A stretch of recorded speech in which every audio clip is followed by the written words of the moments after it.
O crédito agrícola em Portugal ***** Boletim da Real Associação Central da Agricultura Portuguesa separata o crédito agrícola em Portugal, conferência realizada na Real Associação Central da Agricultura Portuguesa, por Jaime de Magalhães Lima 1899 TYP. Estevão Nunes e Filhos RD Assumação, 18 a 24 Lisboa Boletim da Real Associação Central da Agricultura Portuguesa separata o crédito agrícola em Portugal, conferência realizada na Real Associação Central da Agricultura Portuguesa, por Jaime de Magalhães Lima 1899 TYP. Estevão Nunes e Filhos RD Assumação, 18 a 24 Lisboa separata do Boletim da Real Associação Central da Agricultura Portuguesa. O crédito agrícola em Portugal. Conferência realizada na sede da Associação em a noite de 19 de abril por Jaime de Magalhães Lima. Meus senhores, encontrando-me neste lugar por virtude de um convite da Real Associação Central da Agricultura Portuguesa, a minha primeira obrigação é agradecer a honra que esse convite para mim significa. Essa obrigação cumpro-a com devoção, não só pelo respeito que me merecem as pessoas que me convidaram, mas ainda pela superior consideração que há muito votei à classe a que pertencem. É minha convicção que, se a possibilidade de consolidação e desenvolvimento nacional, nenhuma classe está destinada a ter essa grande obra maior e mais proveitosa influência do que a dos agricultores e proprietários rurais, porque em nenhuma outra é mais íntimo e constante o contacto de grandes e pequenos, a penetração das diversas condições em um labor conjugado e solidário e, por conseguinte, em nenhuma outra deverá manifestar-se mais intensamente esta harmonia social, este equilíbrio moral e econômico que é a coroa de toda a grandeza política e que é a condição fundamental da paz e da verdadeira prosperidade. Mostrou a direção de esta Real Associação desejos de que me ocupasse do crédito agrícola. Até por este lado o convite me foi agradável. O crédito agrícola é uma questão sempre e para todos interessante, mas é particularmente para nós, neste momento, da maior oportunidade. Estudado há muito pelos trabalhos dos publicistas e pelas tentativas dos legisladores, não se pode dizer ainda uma questão resolvida, mas pode afirmar-se que nunca como hoje se aproximou tanto de uma solução prática e eficaz, de uma solução, direi mesmo, iniciada com grandes benefícios e com esperanças ainda maiores. Oxalá a minha capacidade correspondesse à magnitude do problema. Bem sei que infelizmente não corresponde e que dele se distancia de modo incomensurável. Por isso não é confiado em ela que venho aqui, mas pura e unicamente na certeza de que o saber e a indulgência dos que me ouvirem suprirá a insuficiência dos meus conhecimentos e a estreiteza do meu pensamento. O crédito agrícola é, meus senhores, uma questão estudada pelos nossos publicistas. Entre os seus trabalhos, que são numerosos e de valor, avultam o que em 1888 publicou o ilustre agrônomo César João Aciles Ripamonte e as longas páginas que no seu último livro, A Terra, o César Anselmo de Andrade consagrou a este assunto. Ambos conquistaram lugar privilegiado na literatura agrícola nacional, o primeiro pelos elementos que coligiu sobre as instituições do reino e o segundo pela profundeza e pela multiplicidade de aspectos com que encara o problema. Seria a Fender a ilustração dos que me ouvem falar-lhes dos bancos da Alemanha, da Escócia e da Itália que fazem descontos à lavoura ou por qualquer outro modo lhe prestam serviços. São do conhecimento de todos, a sua organização está descrita inúmeras vezes e as suas vantagens tinham sido tão largamente apregoadas como reconhecidas. Demais, uma outra razão me obriga a ser breve neste ponto. É que temos uma instituição nacional que nada fica a dever em benefícios aos bancos populares estrangeiros e que, não sei bem por que capricho, é muito pouco conhecida entre nós. Refiro-me à Caixa Econômica de Aveiro.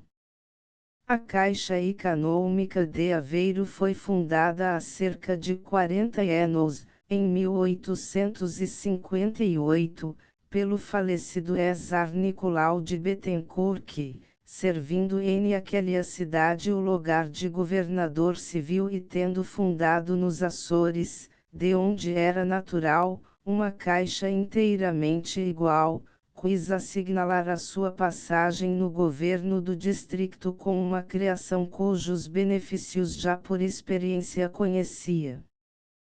Para isso pediu, instou e conseguiu a cooperação de todos os principais proprietários e capitalistas da terra que não eram muitos.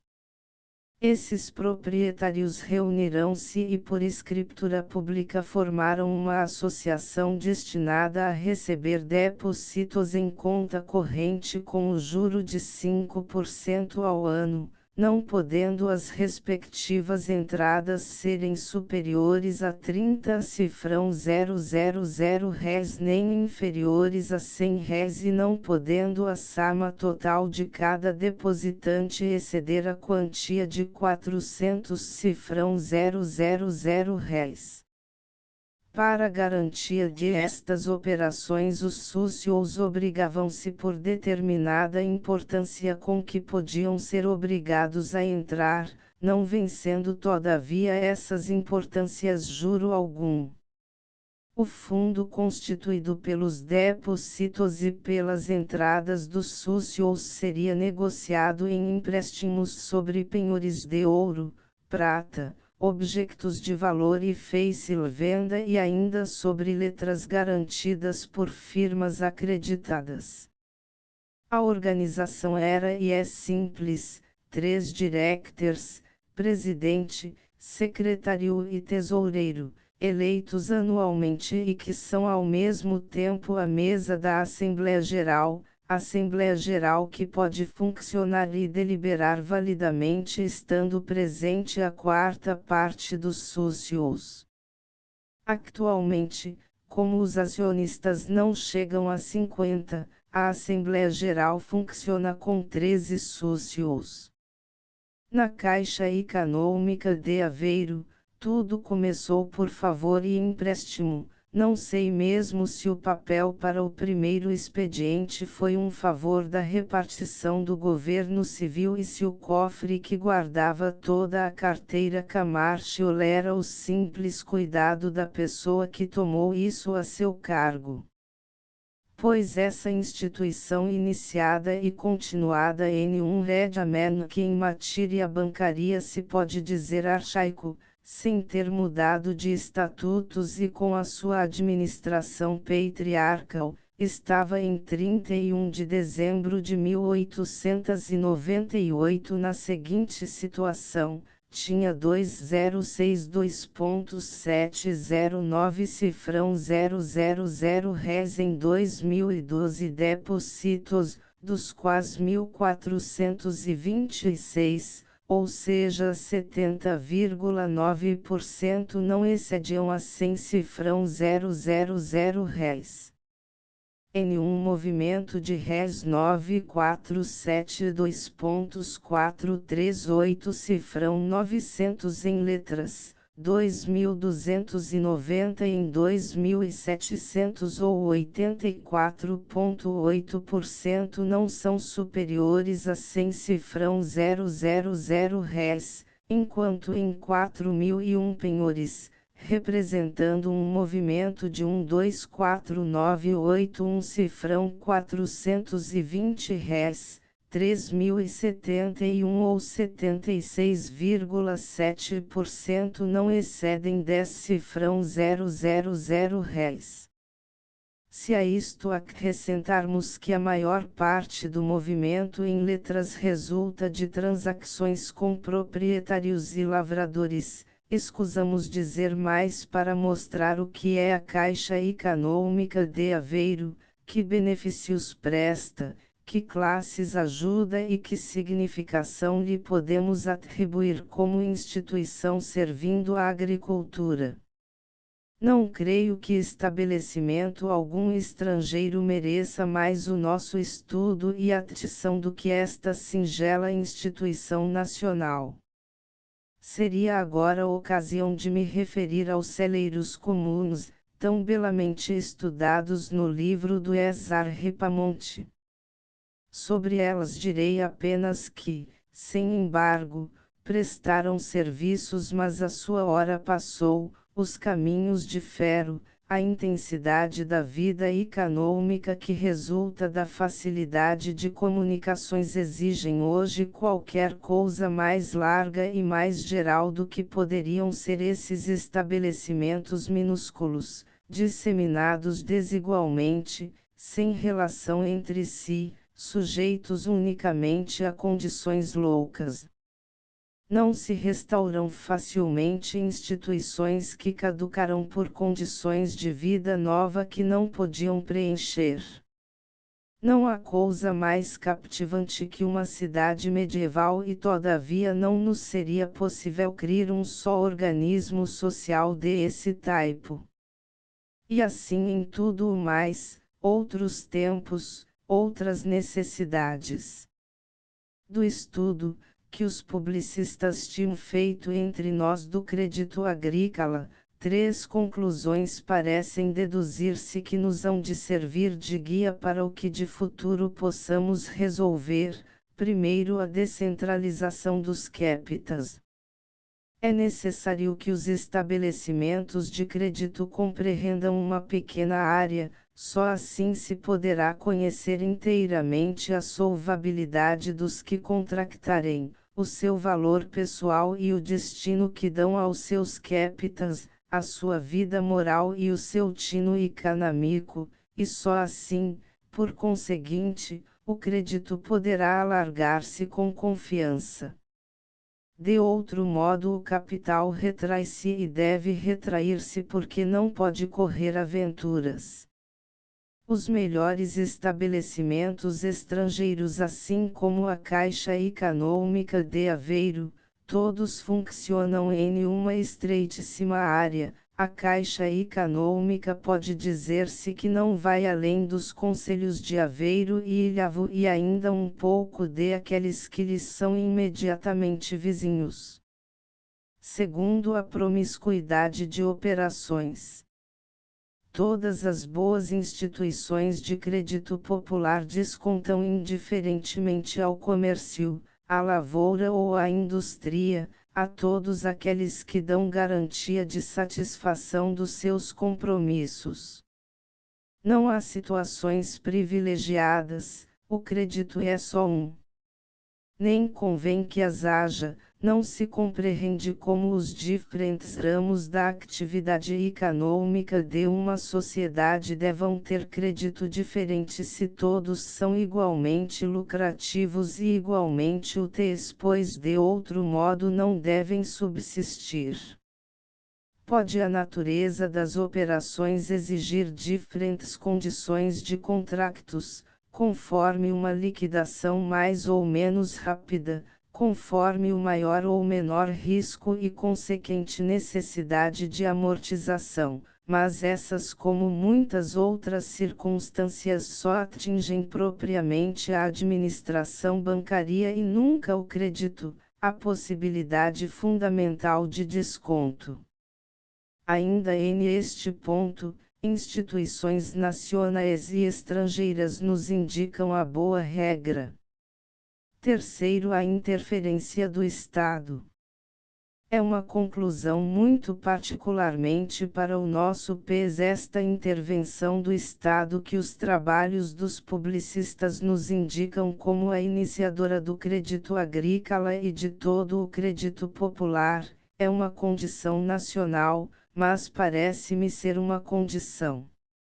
É singular que até a Caixa Econômica de Aveiro, tão próspera e tão belamente mantida e administrada, por iniciativa particular, fosse criada por esforço e diligência de um homem que juntava a simpatia pessoal que merecia a qualidade de alto funcionário administrativo, que não foi nem podia ser indiferente ao bom resultado da sua tentativa. Os celeiros comuns foram na sua quase totalidade de criação e administração ou das corporações municipais ou dos juízes de direito ou de qualquer outra entidade relacionada com os poderes do Estado. Administração livre e independente é caso raro, raríssimo. E este facto deve, a meu ver, tirar-nos quaisquer ilusões e esperanças que possamos ter sobre a instituição do crédito agrícola por iniciativa individual.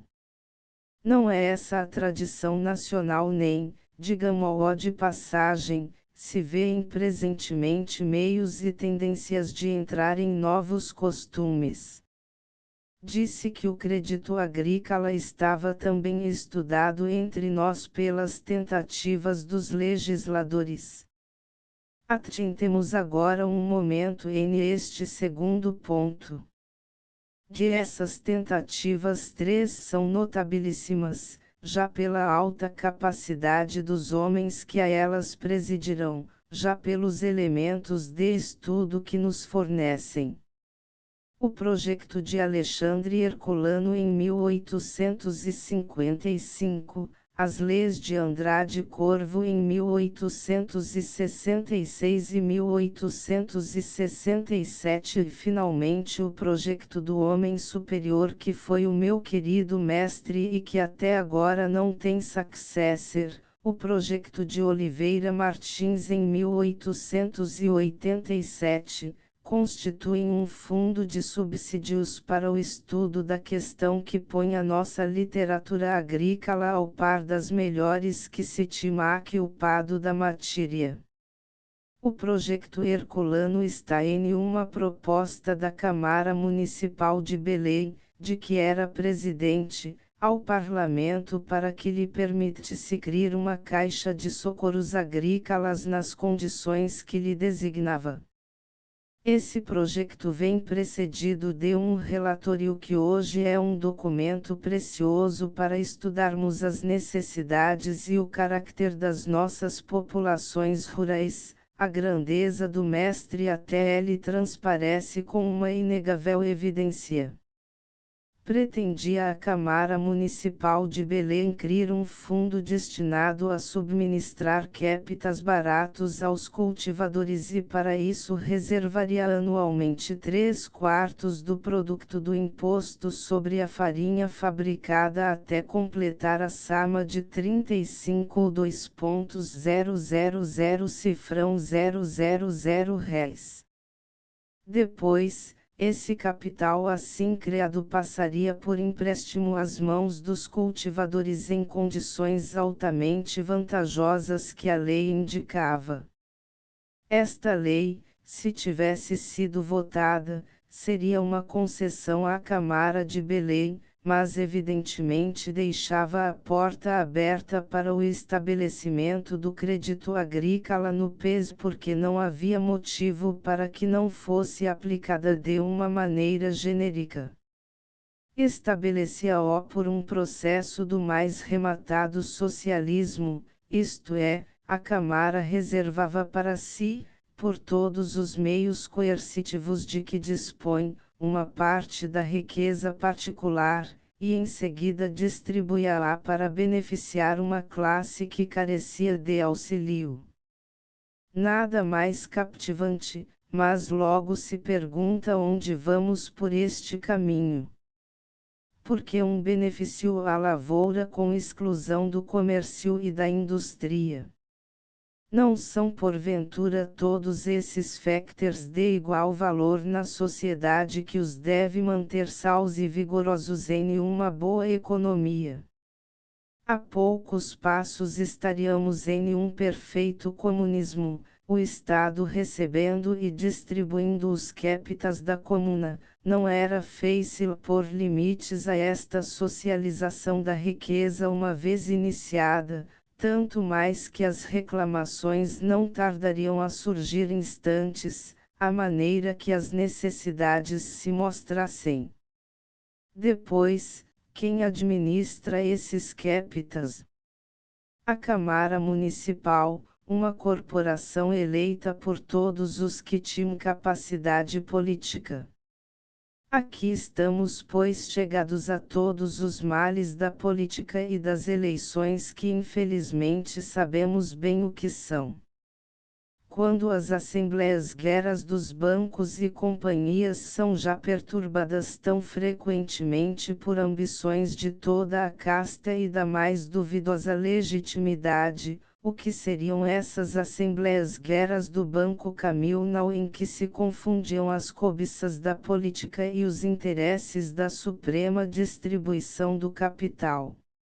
Evidentemente, o caminho era perigoso, ou por isso ou por quaisquer outros motivos que desconheço, o projeto não teve seguimento. Outro tanto não sucedeu a Andrade Corvo, que viu convertido em lei o seu pensamento sobre o crédito rural, deu aos hospitais, misericórdias, confrarias e idênticas corporações a faculdade de formarem com os seus capitais bancos províncios ou distritais de crédito agrícola e industrial com privilégios e garantias que os incitavam a aproveitar-se das concessões da lei. E todavia muito poucos usaram os benefícios da lei, quais todos continuaram na antiga vida. Por quê?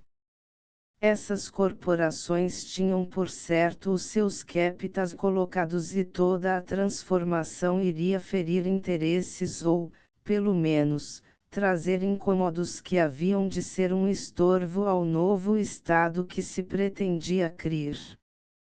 Deus sabe mesmo até que ponto, com os abusos que são inseparáveis da administração da fazenda comum, os próprios gerentes de essas corporações seriam os interessados em as manter no estado em que se encontravam. Mas, quando assim não fosse, quando a lei, aliás tão bem pensada, de Andrade Corvo tivesse operado a transformação que ambicionava, ainda assim a questão não estaria resolvida. Ficava de pé o que tem sido uma das grandes chagas da economia nacional, a diversidade do preço dos capitais que vai de 4% até 10 ou 20%. Quem era rico, ficava rico, quem era pobre, ficava pobre. Cada um viveria sobre si. Por isso que os bancos se constituíam com os recursos loucas e operariam em uma pequena área, haveria regiões de superabundância e regiões de extrema miséria. Depois, talvez sucedesse que esses capitais que se pretendia chamar a lavoura já na lavoura estivessem, ao tempo em que a lei foi publicada, a estreiteza do comércio e da indústria era entre nós tamanha que fora de Lisboa não haveria colocação segura de capitais que de perto ou de longe não interessasse à agricultura. Era depois de estas experiências e tentativas que aparecia o projeto de lei de fomento rural de Oliveira Martins, tendo, como não podia deixar de ter em obra de tamanha vastidão e alcance, Um capítulo consagrado ao crédito rural criava um banco com o capital de 10.000 contos de réis, especialmente destinado a proporcionar capitas, quer à lavoura, quer à propriedade rústica, não só para o desbravamento dos terrenos incultos como para o melhoramento dos cultivados. O banco teria uma agência em cada concelho de população igual ou superior a 40.000 habitantes, ou em cada grupo de concelhos de 50 a 60.000 habitantes. O Estado constituía o banco administrador legal de todos os bens atuais e futuros, compreendendo os fundos consolidados das seguintes pessoas morais, igrejas, corporações religiosas, irmandades, confrarias, misericórdias e quaisquer outros estabelecimentos de beneficência ou piedade. Ao banco competiam várias obrigações, entre as quais se compreendia a fiscalização pelos seus agentes da aplicação do dinheiro, e eram-lhe concedidos privilégios que iam até a garantia do juro pelo Estado. Completava-se deste modo a Lei de Andrade Corvo, tornando obrigatório o que fora facultativo e trazendo à lavoura de uma maneira segura os capitais das corporações, e ponto capital do projeto em que transparecia o dinheiro do mestre realizava-se por meio de uma centralização, seguida de um derramamento uniforme, essa distribuição igual de capitais em todo o país de que devia resultar a uniformidade na taxa do desconto. Era uma obra verdadeiramente nacional, destruindo toda a desigualdade de mercado de capitais, fazendo acudir os centros de pletora às regiões de miséria. Se exceptuarmos a garantia de juro pelo Estado, que entre nós tem dado sempre uma confusão de contos onerosíssima para o Tesouro Público, o projeto de Oliveira Martins era o que de mais captivante se tem apresentado ao parlamento português sobre este assunto. Embora abandonado, por motivos que não quero saber, o tempo veio dar-lhe razão, esse projeto está hoje realizado, em parte, por via de circunstâncias inteiramente alheias à questão. É agora a ocasião de dizer em que razões me fundo para afirmar que o crédito agrícola tem em Portugal um início de solução. Depois da apresentação do projeto de fomento rural de Oliveira Martins, deu-se na vida econômica portuguesa um facto da maior grandeza destinado a ter em toda a nossa atividade as mais largas e fecundas consequências. Estabeleceu-se o banco emissor. O Estado, para acrescentar às suas receitas, segundo creio, contractou com o Banco de Portugal o privilégio da emissão fiduciária, recebendo em troca várias e complexas vantagens. Em virtude desse contrato, o banco ficava sendo o tesoureiro do Estado e de aqui provinha que, para o cumprimento das suas obrigações, tinha de estabelecer agências em todas as capitais de distrito. Creio que o fim primitivo de essas agências era unicamente realizar as operações do Estado, mas o certo é que uma vez estabelecidas nenhuma razão havia para que não fizessem simultaneamente operações comerciais. Em 31 de dezembro de 1898 aparecem-nos com 1454 contos de réis de letras descontadas em carteira, ao mesmo tempo que se mostra que o banco emissor teve no Reino e ilhas adjacentes um movimento de transferências comerciais por meio de letras que somou 16.249 contos.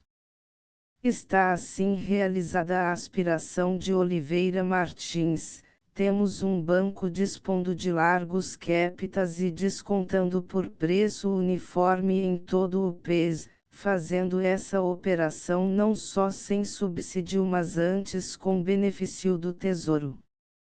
E temos ainda mais uma facilidade de cobranças baratas sem precedentes, o dinheiro viajando de Melgaço à Vila Real de Santo Antônio por um preço único, por uma tabela uniforme.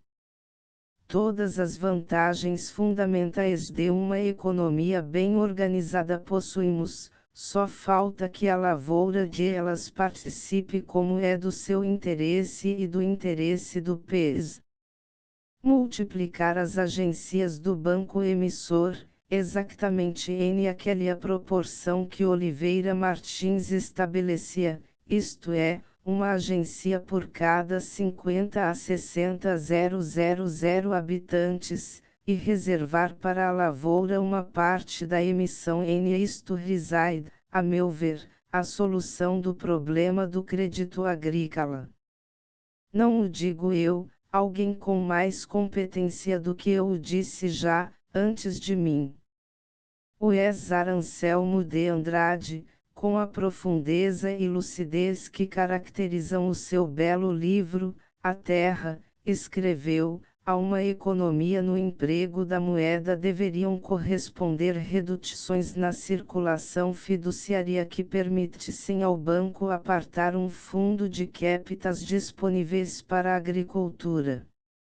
Poderia essa disponibilidade constituir o capital para desconto e redesconto do papel dos sindicatos agrícolas, merecedores de confiança pela qualidade das pessoas que os compusessem e dirigissem, não sendo muito que nos contratos do governo com o banco emissor, e em conta do preço da emissão, entrasse como cláusula obrigatória a reserva de uma importância a fixar, e a juro que também se fixasse, para desconto de esse papel agrícola. Esta forma de proteção saia, por assim dizer, de graça ao Estado, e bastaria como meio de fomento para que as associações de crédito se desenvolvessem e generalizassem no país, à sombra de uma forma protecionista que lhe garantisse, a juro módico, o desconto do seu papel.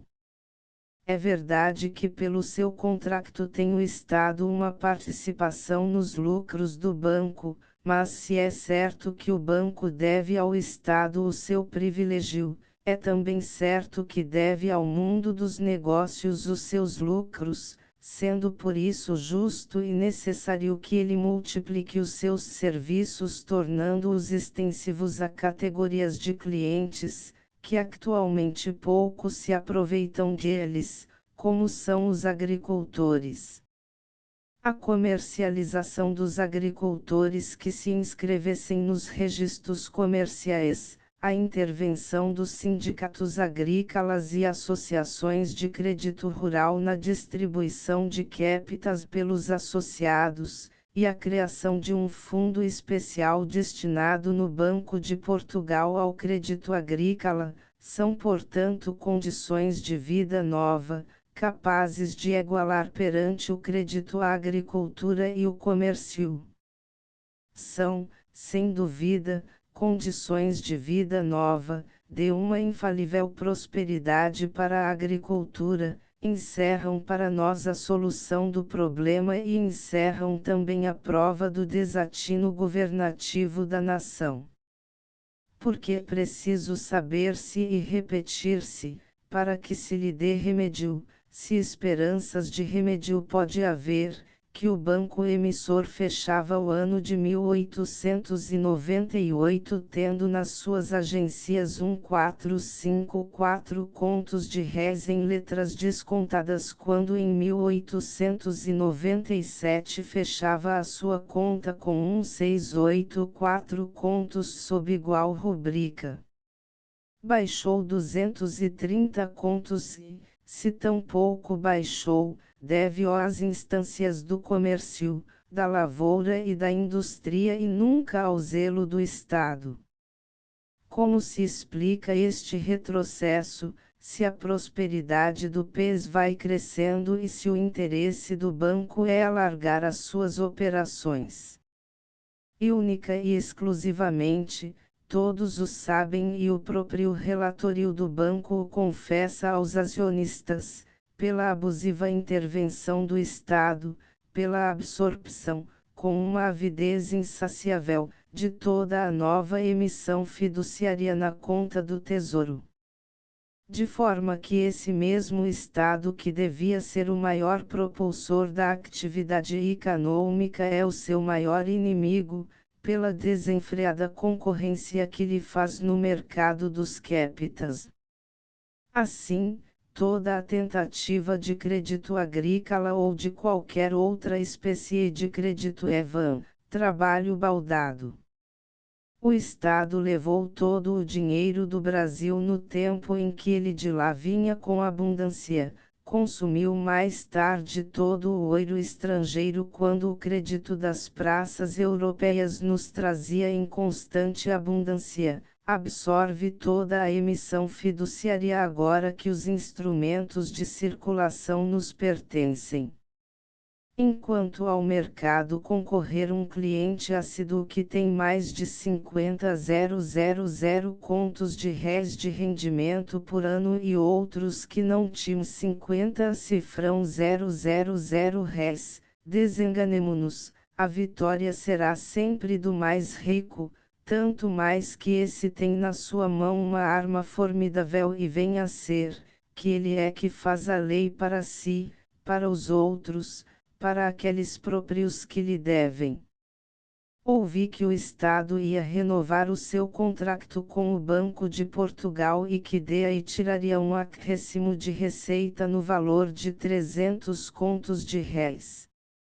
Se alguma coisa me fosse dado pedir, pediria que, uma vez ao menos, o Estado abrandasse a sua voracidade e, em lugar de exigir mais 300 contos para si, exigisse a multiplicação das sucursais do Banco de Portugal, dotadas de capital bastante e administradas em condições idôneas ao serviço da lavoura. Iria mesmo mais longe.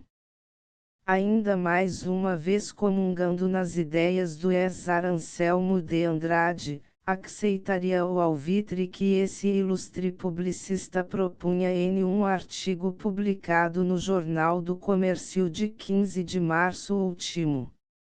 Não veria o menor perigo em um pequeno alargamento da circulação fiduciária, contanto que esse alargamento fosse única e exclusivamente destinado ao desconto mercantil e agrícola.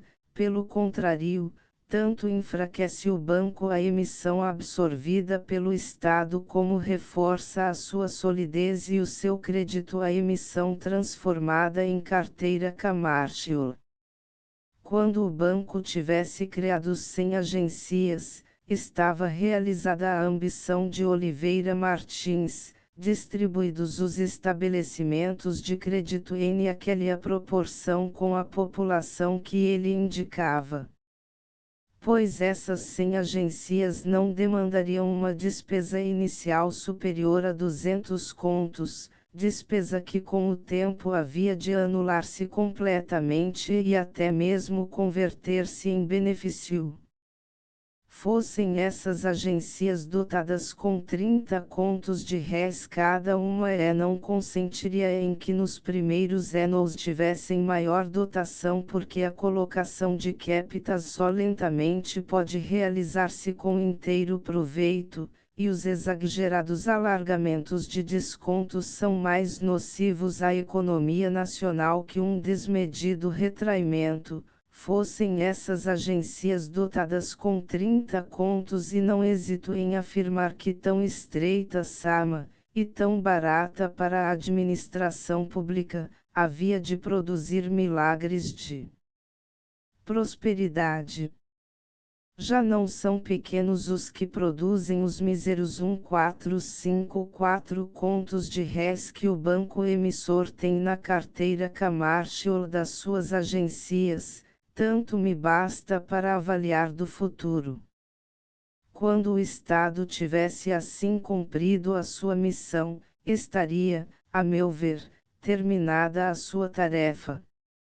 Cessava aqui a solução do problema por parte dos poderes públicos, a questão ia mudar de aspecto e de questão econômica converter-se-ia em uma questão moral.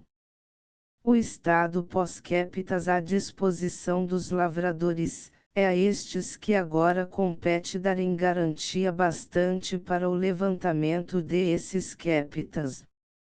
Lusat, cuja principal glória está em ter iniciado e propagado os bancos populares na Itália, exclamava apreciando-os, mas o que seriam as nossas casas de crédito sem os bons costumes dos seus sócios? Entre nós, pelo que sabemos da Caixa Econômica de Aveiro, poderíamos dizer outro tanto. Fez-se a constituição de casas de desconto, o que parece mais difícil é a criação de esses bons costumes que hão de fazer que elas funcionem com inteiro proveito para a riqueza pública e particular, para a boa ordem social. O penhor nas mãos do mutuante ou do mutuário, a garantia na alfaia e nos frutos pendentes, a associação de qualquer espécie e como intermediária e principal responsável entre os bancos e os lavradores, a simples fiança pelo aceite em letras de câmbio, tudo são processos que podem utilmente ser aproveitados e a nenhum deles ousarei contestar valor benéfico. Mas sempre direi que tudo o que não seja a singela assinatura em uma letra de câmbio garantida com duas firmas que, pelos seus bens e principalmente pelo seu tino e honestidade, mereçam confiança, é mais um sinal de descrédito do que de crédito. A ideia aquele cuja reputação não basta e precisa ser amparada por qualquer coisa de ordem material. Há muito o comércio e a indústria assim o compreenderão e não sei nem posso atingir, a não ser que os procure em viciosos costumes, os motivos por que um industrial pode levantar dinheiro em um banco na suposição de que não disporá das mercadorias fabricadas sem satisfazer os seus compromissos e outro tanto não pode fazer o lavrador que é também fabricante de produtos comerciáveis. Não sei por que ao comerciante se entregam capitas em um ajuste tácito de que a elas ficam obrigados os gêneros que guarda na loja, e não se pode fazer outro tanto com o lavrador que tem celeiro e adega onde guarda objetos igualmente comerciáveis. É muito fácil a um negociante de cereais ou de vinhos encontrar crédito, mas é difícil alcançá-lo ao lavrador que primitivamente produziu e possuiu aquelas mesmas mercadorias. Administrei a Caixa Econômica de Aveiro durante 5 anos, há cerca de 6 anos que sou agente do Banco de Portugal, quer em um quer em outro lugar tenho contractado muito com lavradores por meio de letras de câmbio. Pois não exagero dizendo que nunca com elas perdi R$ 1 e que a Caixa Econômica de Aveiro dá o primeiro lugar na sua carteira comercial ao papel firmado por lavradores. Tudo está unicamente no tino de quem administra esses estabelecimentos, no zelo com que procura averiguar da aplicação a que o dinheiro se destina e das qualidades pessoas de quem o procura. A fiança, o simples aceite em uma letra de câmbio, a equiparação do lavrador e do comerciante, eis o que a minha estreita experiência me indica como o processo mais fácil, mais prompto, e porventura mais seguro, de operações de crédito, quer agrícola quer de qualquer outra espécie. Para isso porém, torna-se necessário que proprietários e lavradores compreendam as suas obrigações de patronato. Da maneira como elas são ignoradas, permita-se-me que recorde um exemplo que é característico. Conheci uma região no distrito de Coimbra, terra fértil, feracíssima, abundantemente regada, com um magnífico clima, em que o primeiro dos 40 maiores contribuintes pagava de contribuição predial 400 cifrão 000 réis, o quarto 40 cifrão 000 réis, o 43º cifrão 000 réis. Calcule-se por área a distribuição da propriedade, monopolizada nas mãos dos poucos de que dependia uma vasta legião de arrendatários. As rendas eram exageradíssimas, raro o ano em que o arrendatário as podia pagar por completo. Estranhei este sistema a um proprietário que, na melhor boa-fé e julgando provar assim capacidade de administrar, me respondeu: "Ifem é muito bom. Deste modo estão sempre em dívida e pagam o mais que podem." Quando se chegava a junho ou julho, o mais tardar, o arrendatário já não tinha pão e ia procurar um homem que invariavelmente lhe acudia. Esse homem retratava ao Herculano, no relatório que precede o seu projeto de crédito agrícola, com uma fidelidade e um relevo que a mais aperfeiçoada máquina fotográfica nunca alcançará. É homem-chão, modesto, exato no cumprimento dos seus deveres civis, laborioso, verdadeiro, é queixai um bom homem. Ignora as partidas dobradas e repugnam-lhe por via de regra não só os juros exorbitantes, mas até o juro legal. Quando empresta o seu dinheiro ao agricultor é por dó dele, é para lhe acudir em um apuro. O que quer é assegurar o reembolso da soma mutuada. Tendo horror às demandas, se o lavrador é proprietário não lhe aceita o prédio como hipoteca, porque conhece a imperfeição das nossas leis hipotecárias, se o não é, nem por isso quer abandoná-los. Em esta situação que faz? Empresta sem juro, mas exige um contrato que lhe dê a certeza do reembolso. O cultivador há de pagar em gênero na eira. E como há de ser o pagamento? Os cereais regular-se-ão pelos preços mais inferiores do gênero N. Essa conjuntura é uma precaução para os riscos das baixas possíveis, que depois sobrevenham, de uma venda anterior, de uma dívida desconhecida, de uma colheita insignificante, etc. O mutuário promete o abatimento de 1, de 2, de 3 vinténs ou mais em alqueire. É outra precaução. O usurário é compassivo, é benevolo para com a sua vítima, mas precisa de ser prudente. O contrato fica secreto, não se escreve porque o mutuante conta com a probidade do mutuário, ou para melhor dizer, com o temor que este terá de achar em novos apuros condições mais onerosas, e esses apuros são queixai inevitáveis desde que o pobre cultivador caiu uma vez nas suas mãos. Este homem benfazejo, na região a que me refiro, contenta-se com pouco, empresta em junho uma moeda para receber em setembro ou outubro o capital e mais um alqueire de trigo e até às vezes de milho. Preço módico, um juro que oscila entre 20% e 30% ao ano. Conheci um que, não tendo propriedades, tinha um celeiro para receber os juros.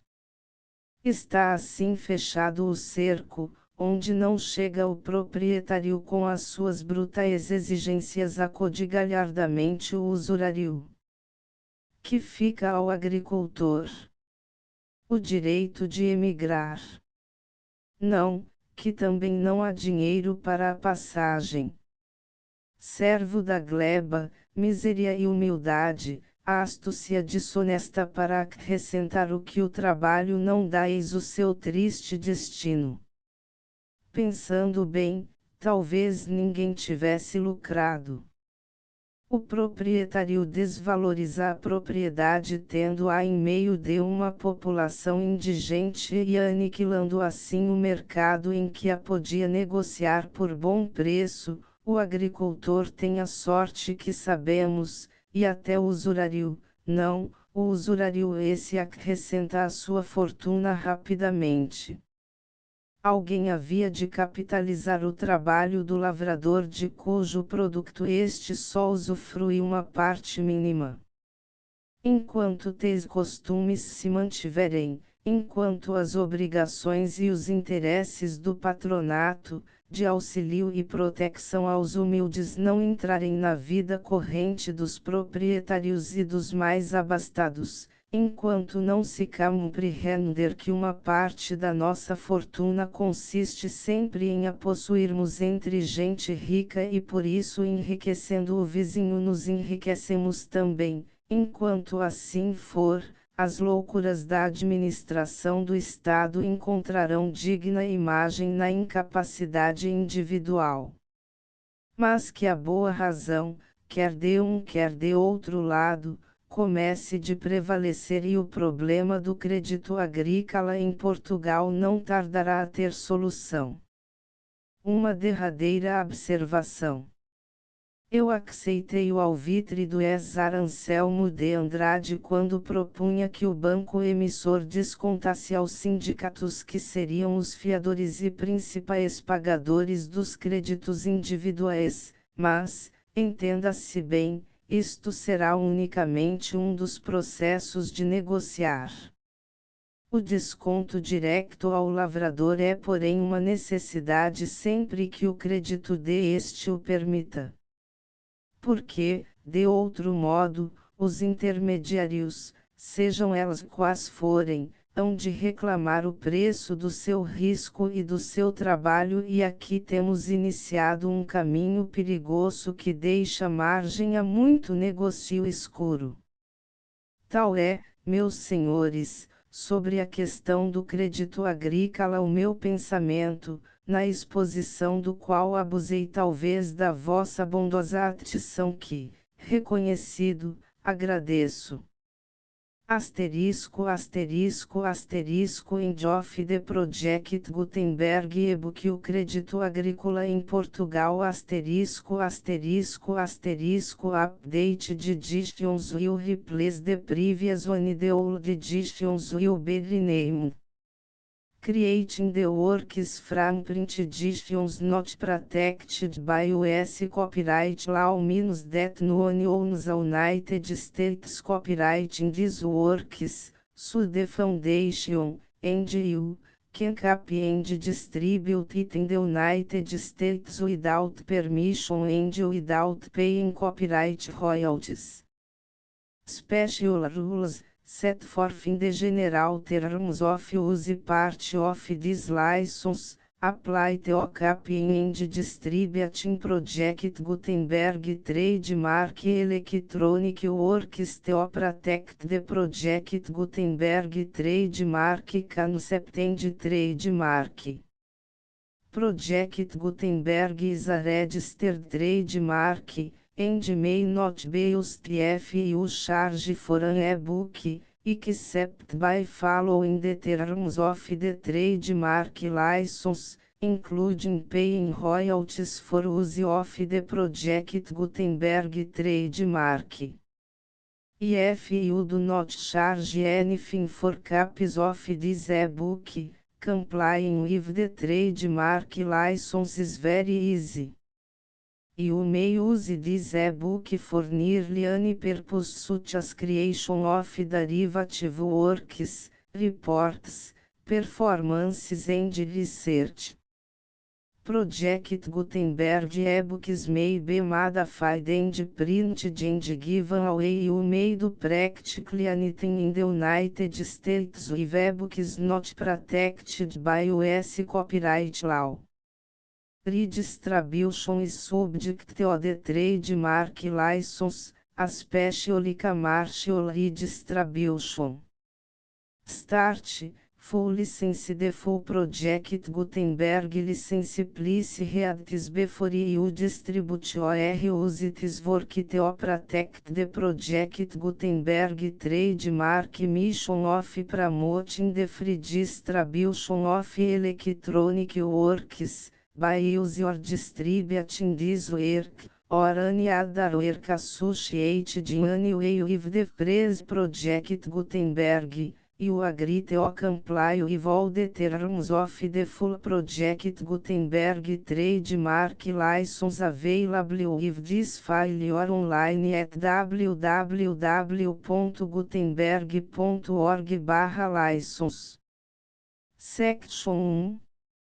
General Terms of Use and Redistributing Project Gutenberg Trademark Electronic Works 1. By reading or using any part of this Project Gutenberg Trademark Electronic Work, you indicate that you have read, understand, agree to and accept all the terms of this license and intellectual property, trademark/copyright, agreement. If you do not agree or abide by all the terms of this agreement, you must cease use and return or destroy all copies of Project Gutenberg trademark electronic works in your possession. If you pay the fee for obtaining a copy of your access to a Project Gutenberg trademark electronic work and you do not agree to be bound by the terms of this agreement, you may obtain a refund from the person or entity to whom you paid the fee set forth in paragraph 1.8. 1.b Project Gutenberg is a registered trademark.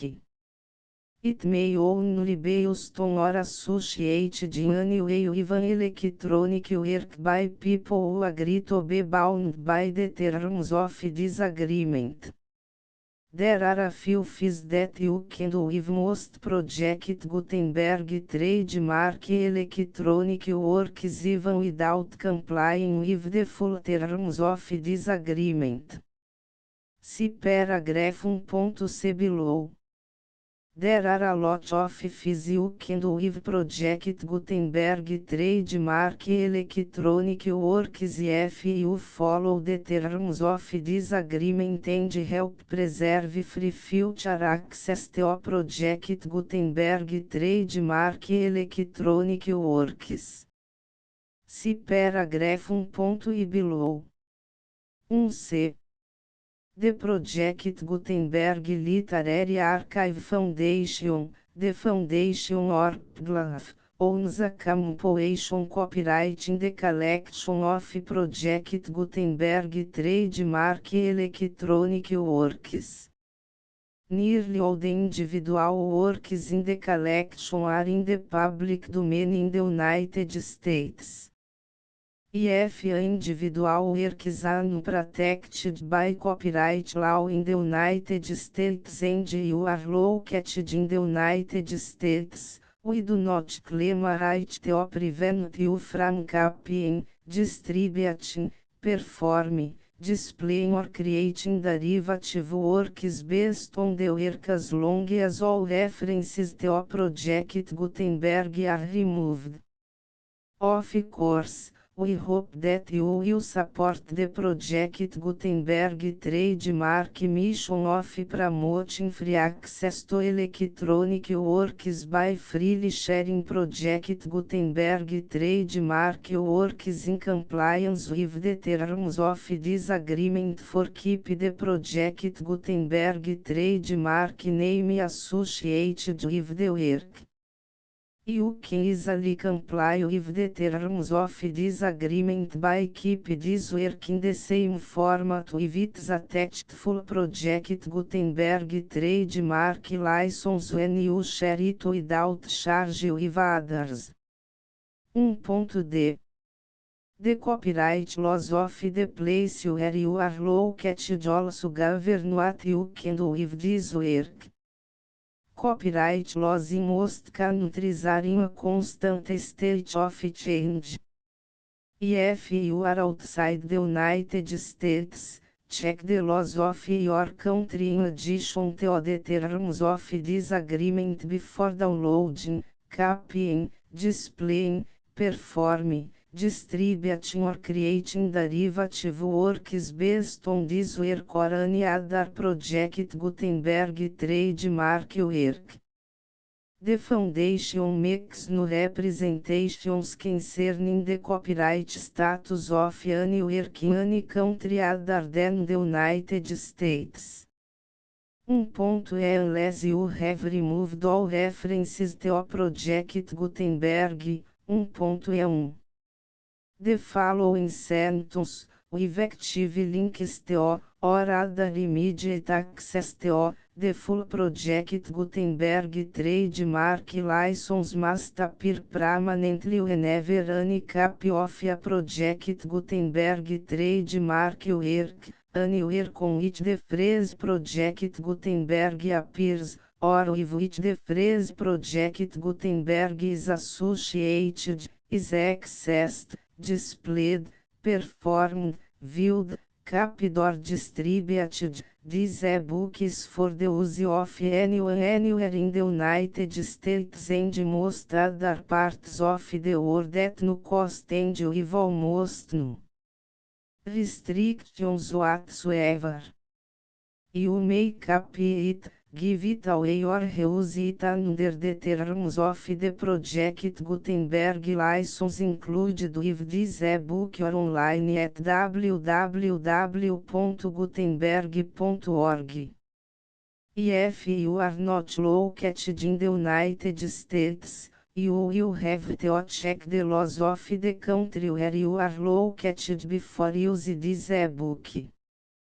1.e2 If individual Project Gutenberg trademark electronic works derived from texts not protected by US copyright law, does not contain a notice indicating that it is posted with permission of the copyright holder, the work can be copied and distributed to anyone in the United States without paying any fees or charges.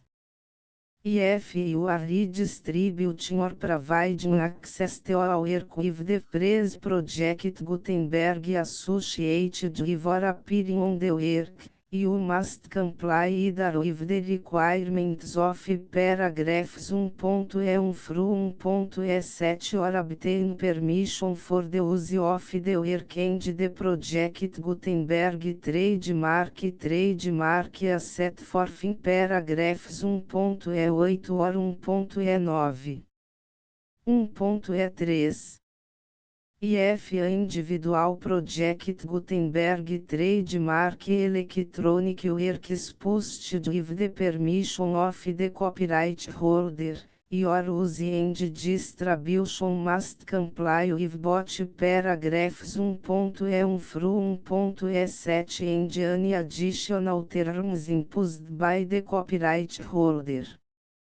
Additional terms will be linked to the Project Gutenberg trademark license for all works posted with the permission of the copyright holder found at the beginning of this work.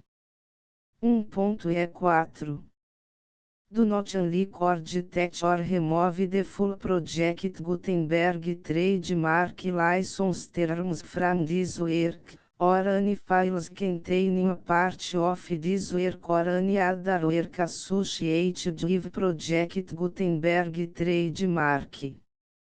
1.e5 Do not copy, display, perform, distribute or redistribute this electronic work, or any part of this electronic work, without permanently displaying the sentence set forth in paragraph 1.1 effective links or immediate access to the full terms of the Project Gutenberg trademark license.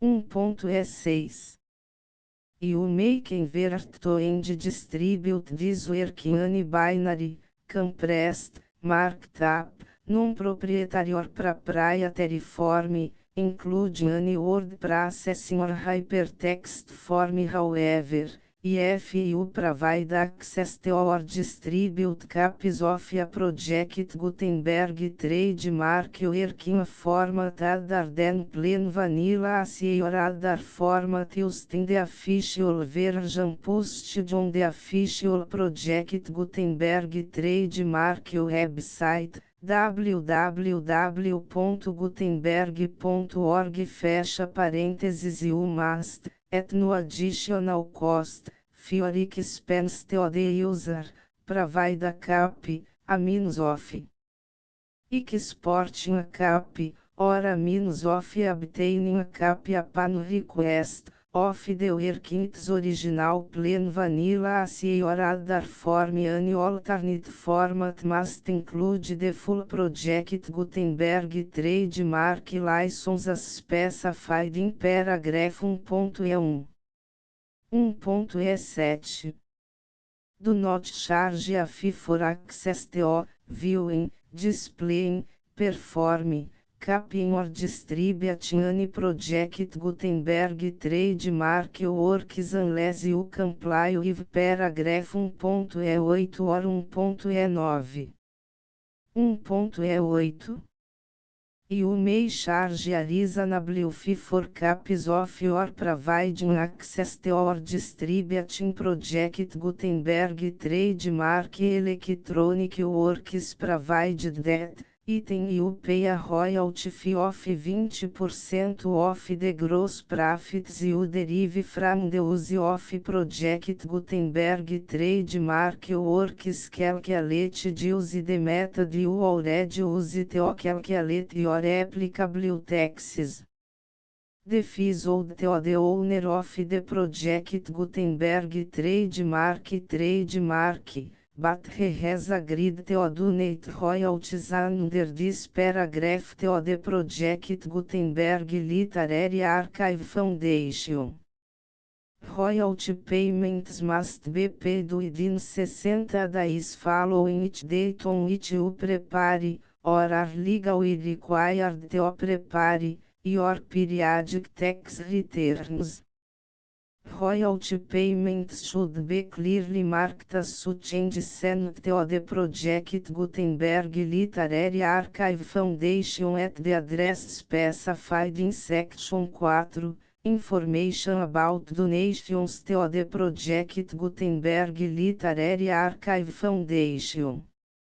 Item you provide a full refund of any money paid by a user who notifies you in writing, or by email, within 30 days of receipt that S/he does not agree to the terms of the full Project Gutenberg trademark license.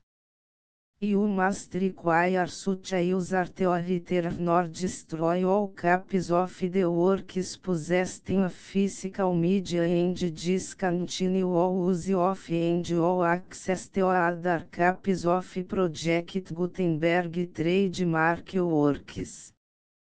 Item you provide, in accordance with paragraph 1.f3, a full refund of any money paid for a work or a replacement copy, if a defect in the electronic work is discovered and reported to you within 90 days of receipt of the work. Item you comply with all other terms of this agreement for free distribution of Project Gutenberg trademark works. 1.9 If you wish to charge a fee or distribute a Project Gutenberg trademark electronic work or group of works on different terms than are set forth in this agreement, You must obtain permission in writing from the Project Gutenberg Literary Archive Foundation, the manager of the Project Gutenberg Trademark. Contact the Foundation as set forth in section 3 below. 1.f1.f1 Project Gutenberg volunteers and employees expend considerable effort to identify, do copyright research on, transcribe and proofread works not protected by US copyright law in creating the Project Gutenberg Trademark Collection. Despite these efforts, Project Gutenberg Trademark Electronic Works, and the media on which they may be stored, may contain defects such as, but not limited to, incomplete, inaccurate or corrupt data, transcription errors, a copyright or other intellectual property infringement, a defective or damaged disk or other medium, a computer virus, or computer codes that damage or cannot be read by your equipment. 1.f2 Limited warranty, disclaimer of damages, except for the right of replacement or refund described in paragraph 1.f3, the Project Gutenberg Literary Archive Foundation, the owner of the Project Gutenberg Trademark, and any other party distributing a Project Gutenberg Trademark Electronic Work under this agreement, disclaim all liability to you for damages, costs and expenses, including legal fees. You agree that you have no remedies for negligence, strict liability, breach of warranty or breach of contract except as provided in paragraph 1.f3. You agree that the foundation, the trademark owner, and any distributor under this agreement will not be liable to you for actual, direct, indirect, consequential, punitive or incidental damages even if you give notice of the possibility of such damage. 1.f3 Limited right of replacement or refund, if you discover a defect in this electronic work within 90 days of receive it, you can receive a refund of the money, if any. You paid for it by sending a written explanation to the person you received the work from. If you received the work on a physical medium, you must return the medium with your written explanation. The person or entity that provided you with the defective work may elect to provide a replacement copy in lieu of a refund. If you received the work electronically, the person or entity providing it to you may choose to give you a second opportunity to receive the work electronically in lieu of a refund. If the second copy is also defective, you may demand a refund in writing without further opportunities to fix the problem. 1.f4 Except for the limited right of replacement or refund set forth in paragraph 1.f3, this work is provided to you as is, with no other warranties of any kind, express or implied, including but not limited to warranties of merchantability or fitness for any purpose. 1.f5 Some states do not allow disclaimers of certain implied warranties or the exclusion or limitation of certain types of damages. If any disclaimer or limitation set forth in this agreement violates the law of the state applicable to this agreement, The agreement shall be interpreted to make the maximum disclaimer or limitation permitted by the applicable state law. The invalidity or unenforceability of any provision of this agreement shall not void the remaining provisions.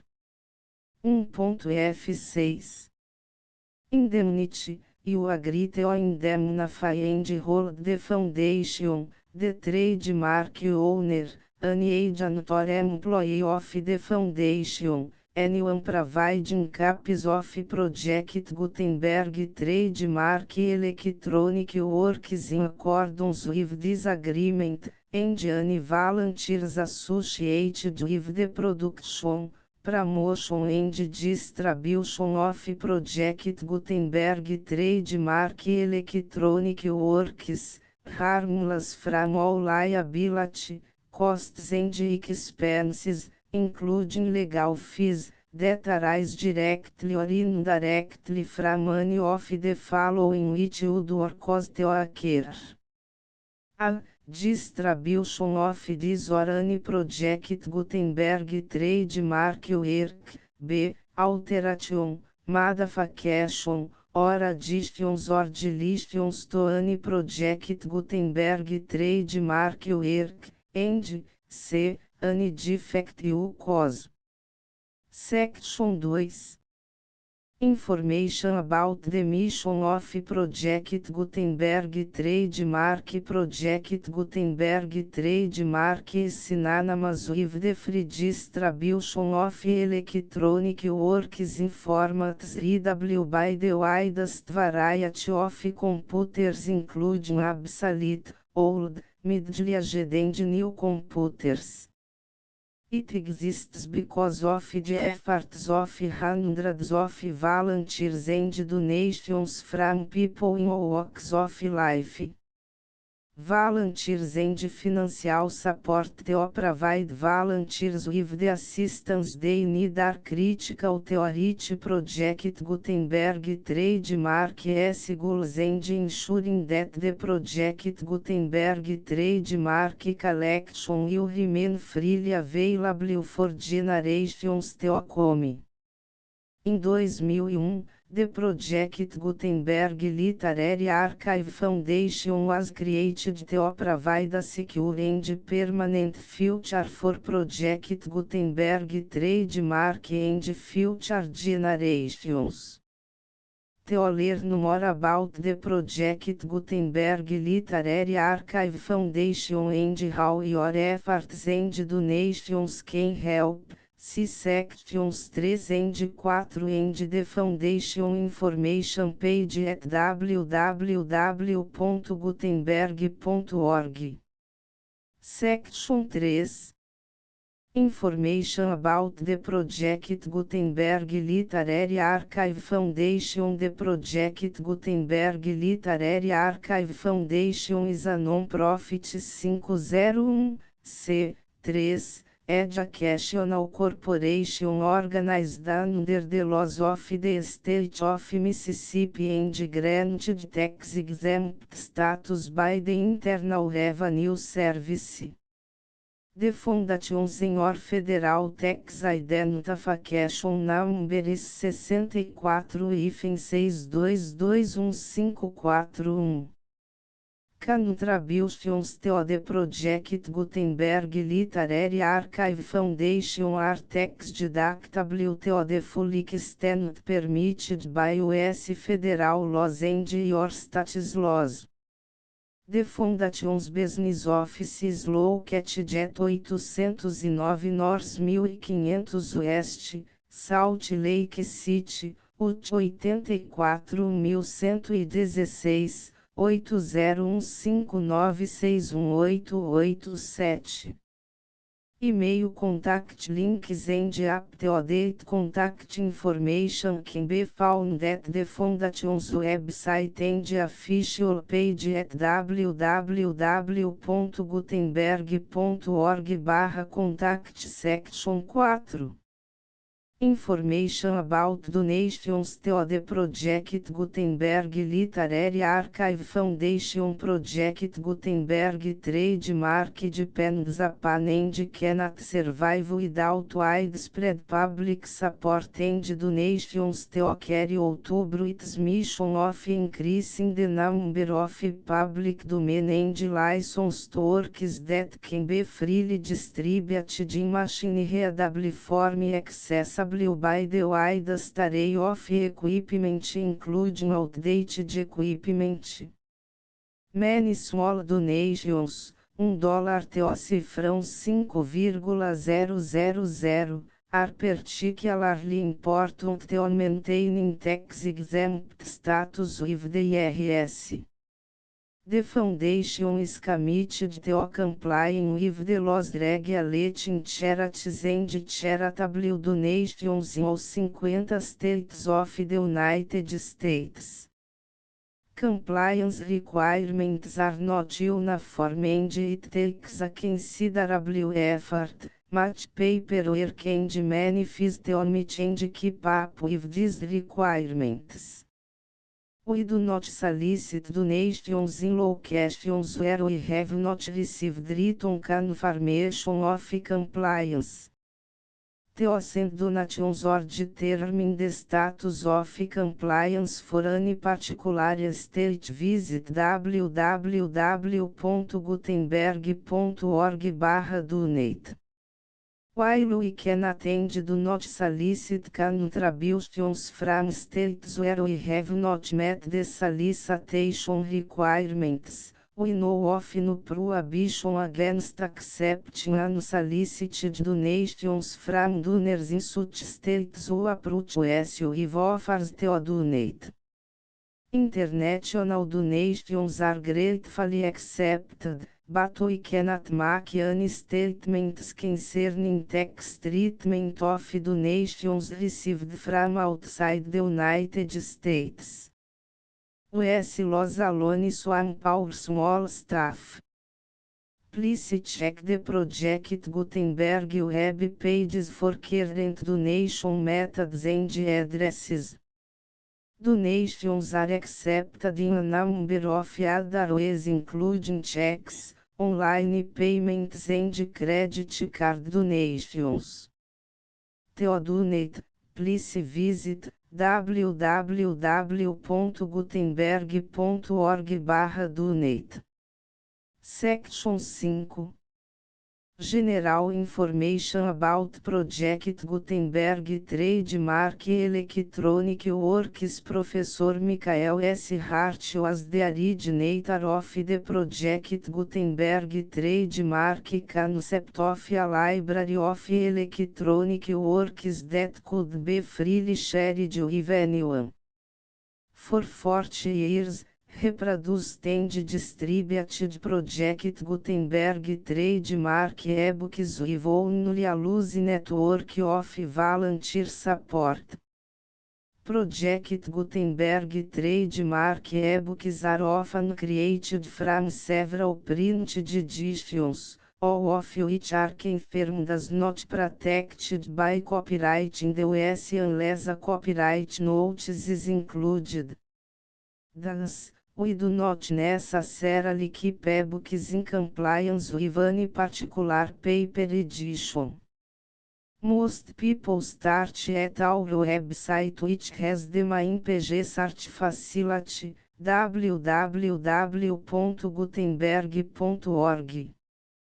This website includes information about Project Gutenberg trademark, including how to make donations to the Project Gutenberg Literary Archive Foundation, how to help produce our new ebooks, and how to subscribe to our email newsletter to hear about new ebooks.